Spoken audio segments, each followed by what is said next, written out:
ಆ ಒಂದು ಸೆಂಟರ್ಗಳಲ್ಲಿ ಎಲ್ಲಿ ಒಂದು ಪರೀಕ್ಷೆಗಳು ನಡೆದಿದೆ, ಇದು ಬರೀ ಯಾವುದೋ ಒಂದು ಕ್ಲಾಸ್ ರೂಮ್ನಲ್ಲಿ ಮ್ಯಾನೇಜ್ಮೆಂಟ್ ಆಗಿದೆ ಅನ್ನುವಂಥದ್ದು ಒಂದು ಆಪಾದನೆ. ಆದರೆ ನೀವು ನೋಡಿದ್ರೆ ಆ ಪರೀಕ್ಷೆ ನಡೆಯುವಂತ ಕೇಂದ್ರಗಳಲ್ಲಿ ಕೆಲವು ಸಂಬಂಧಪಟ್ಟಿಲ್ಲದ ವ್ಯಕ್ತಿಗಳು ಸಹ ಅಶೋಕ್ ಯಾವ ಒಂದು ಪರೀಕ್ಷೆಗೆ ಸಂಬಂಧಪಟ್ಟಿಲ್ಲ ಅಂತ ವ್ಯಕ್ತಿಗಳು ಸಹ ಅಂತ ಪರೀಕ್ಷೆ ಕೇಂದ್ರಗಳಿಗೆ ಏನಾರ ಅಲ್ಲಿ ಕ್ಯಾಮ್ರಾಗಳಿದ್ರೆ ಆ ಪರೀಕ್ಷೆಗೆ ಅಧಿಕಾರಿಗಳು ಏನು ಸಂಬಂಧಪಟ್ಟಿಲ್ಲದಂತ ವ್ಯಕ್ತಿಗಳು ಅವರು ಸಹ ಅಲ್ಲಿದ್ದಾರೆ. ಮತ್ತು ಇದೆಲ್ಲ ಒಂದ್ ಕಡೆ ಕೆಲವು ಒಂದೇ ಆ ಸೆಂಟರ್, ಇಡೀ ಸೆಂಟರ್ನಲ್ಲೇ ನಡೆಯುವಂಥದ್ದಿದೆ. ಇದೆಲ್ಲ ಒಂದ್ ಕಡೆ ನಾವು ಹೇಳ್ತಾ ಇದೀವಿ, ಇದೆಲ್ಲ ಒಂದ್ ಕಡೆ ಒಂದು ಕೆಲವು ಕುಟುಂಬಗಳಂತ. ಇದು ಕುಟುಂಬಗಳಲ್ಲ, ನೀವು ಓವರ್ ಆಲ್ ಚೆಕ್ ಮಾಡಿದ್ರೆ ಕೆಲವು ಊರುಗಳೇ, ಕೆಲವು ಹಳ್ಳಿನೇ, ಕೆಲವು ಸ್ಥಳಗಳಿಂದನೇ ಈ ಆಯ್ಕೆಗಳಾಗ್ತಿರುವಂಥದ್ದು ಕಾಣ್ತಾ ಇರುವಂಥದ್ದು ಇದು. ಮತ್ತು ಇಲ್ಲಿ ಸ್ಕ್ಯಾನಿಂಗ್ ಬಗ್ಗೆ ಇವರು ಕೆಇಎ ಮತ್ತು KPSC-ನಲ್ಲಿ ನಡೆಯುವಂತ ಪರೀಕ್ಷೆ ವ್ಯವಸ್ಥೆಗಳ ಬಗ್ಗೆ ಹೇಳಿದ್ರು.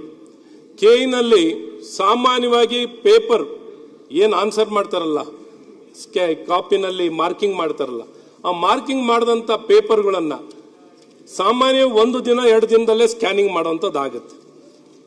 KPSC-ನಲ್ಲಿ ಕೆಲವು ತಿಂಗಳೇ ತಗೊಳ್ತಾರೆ ಸ್ಕ್ಯಾನಿಂಗ್ ಮಾಡೋಕ್ಕೆ. ಅದನ್ನು ಸಹ ಅದೇ ಪೆನ್ನು ಅದೇ ವ್ಯಕ್ತಿ ಕೈನಲ್ಲಿ ಮಾಡಿಸ್ತಾರೆ.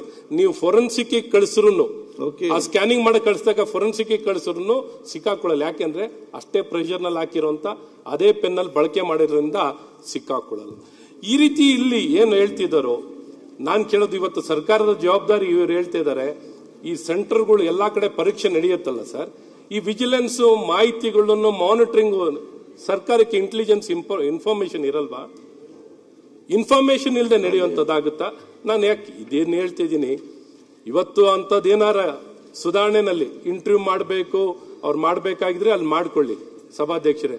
ಆದರೆ ಈ ಪರೀಕ್ಷೆ ನಡೆಸುವಂಥದ್ದು, ನಾನು ಹೇಳೋದು ಈ ಪರೀಕ್ಷೆ ನಡೆಸುವಂಥದ್ದು, ಈಗೇನು ಅವರು ಮಂತ್ರಿಗಳು ಹೇಳ್ತಿದ್ರು ಪೇಪರ್ ಸೆಟ್ಟಿಂಗ್ ಮಾಡೋಕ್ಕೆ ಬೇರೆಯವರು, ಅಥವಾ ಎಕ್ಸಾಮಿನೇಷನ್ ಕಂಡಕ್ಟ್ ಮಾಡಲಿಕ್ಕೆ ಬೇರೆಯವರು, ಎವ್ಯಾಲ್ಯೂಯೇಷನ್ ಮಾಡಲಿಕ್ಕೆ ಬೇರೆ ಮಾಡ್ಕೊಳ್ಳಿ.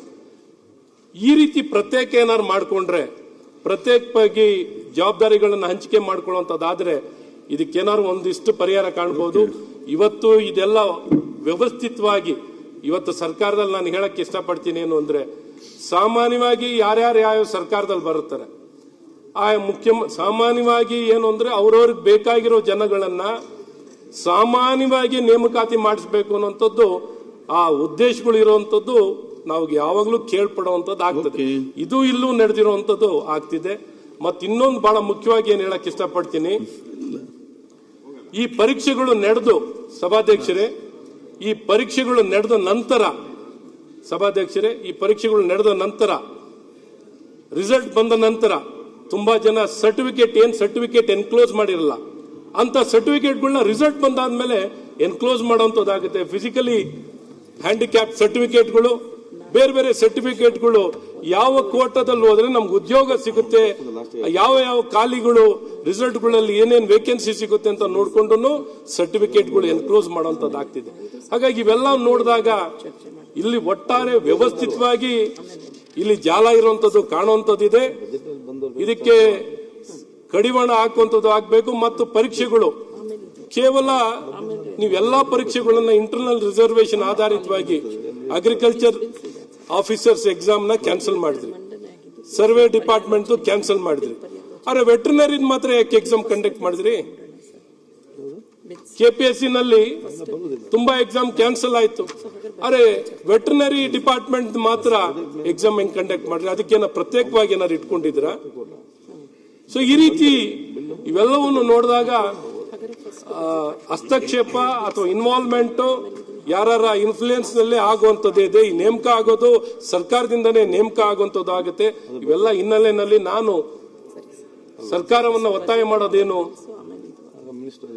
ಖಂಡಿತ ಇದನ್ನ ನೀವು ಸದನ ಸಮಿತಿ ಮಾಡೋದು ಒಂದು ಭಾಗ, ಆದರೆ ಇದು SIT ತನಿಖೆ, ಕೋರ್ಟ್ ಮಾನಿಟರ್ಡ್ SIT ಆಗಿರುವಂತ ಘಟನೆಗೆ SIT ತನಿಖೆ ಆಗ್ಲೇಬೇಕು ಅನ್ನುವಂತ ಒತ್ತಾಯವನ್ನ ನಾನು ಸರ್ಕಾರವನ್ನ ಮಾಡ್ತೇನೆ.